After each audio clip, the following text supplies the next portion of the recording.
Үш аю ертегісі. Ертеде бір қыз бала үйден шығып, орманға барып адасып кетеді. Үйге қайтар жолды таба алмай, орманда бір үйді көріп қалады. Есігі ашық тұрған соң ішке кіреді, ал үйде ешкім жоқ екен. Бұл үйде үш аю тұрып жатқан.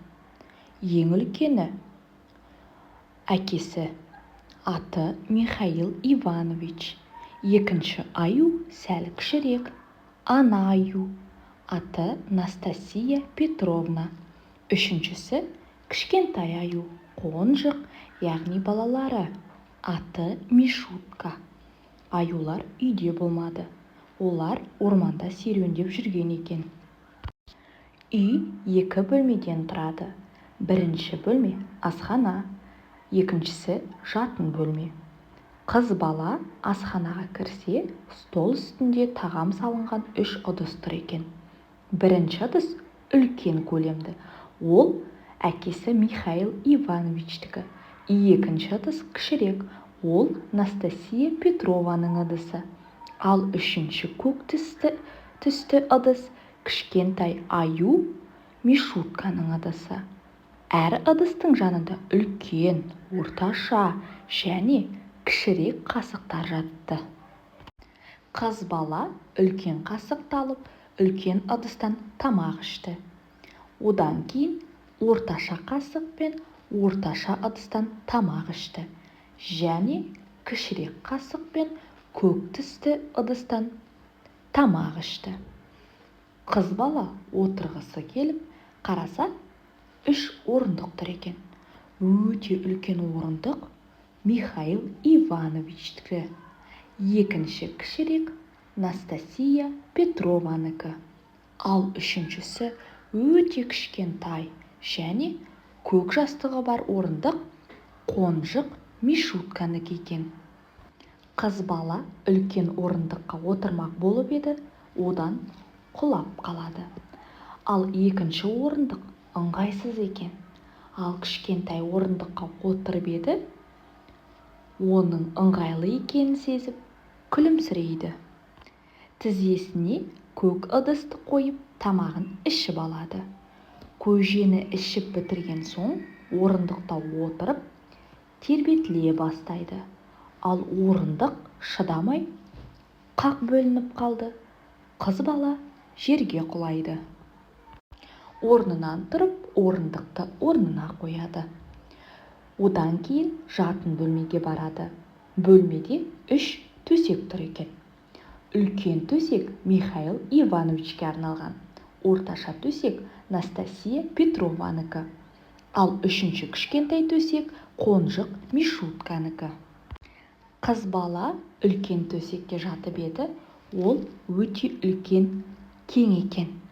Орташа төсек биік екен. Ал кішкентай төсекке жатып еді, өте ыңғайлы екен. Шаршаған қыз жатып ұйықтап қалады.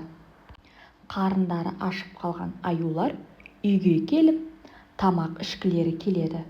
Үлкен аю ыдысын алып қараса, тамағы азайып қалғанын көріп, ызадан ақырып жібереді. «Кім менің тамағымды жеді?» Настасия Петровна өз ыдысына қарап, тамағының азайғанын көріп, сәл ақырын дауыспен айғайлайды.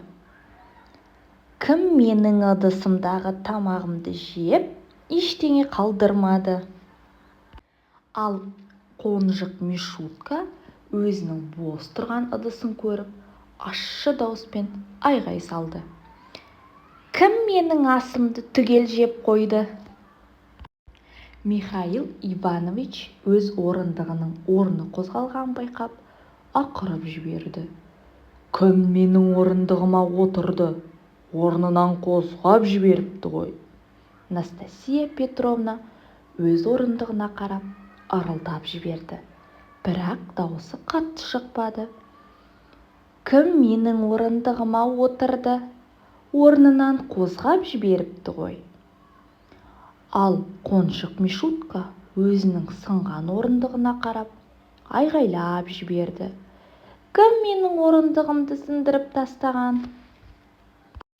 Жатын бөлмеден өзінің умаждалған төсегін көріп, ақырған дауыспен Михаил Иванович айғайлап жіберді: «Кім менің төсегіме жатты? Кім төсегімді умаждады?» Ал Настасия Петровна сәл көтеріңкі дауыспен: «Кім менің төсегіме жатты? Кім төсегімді умаждады?» Мишутка орындығын төсек жанына қойып, төсекке шығып, қызды көріп, қатты шошығаннан жан даусы шығып, айғайлап жіберді: «Міне ол, ұстаңдар, ұстаңдар!» Ол қызды тістеп алмақшы болады. Қыз көзін ашып қараса, аюлар тұр екен. Қыз терезеден бір-ақ секіріп, ашық терезеден қашып кетеді. Аюлар қуып жете алмайды.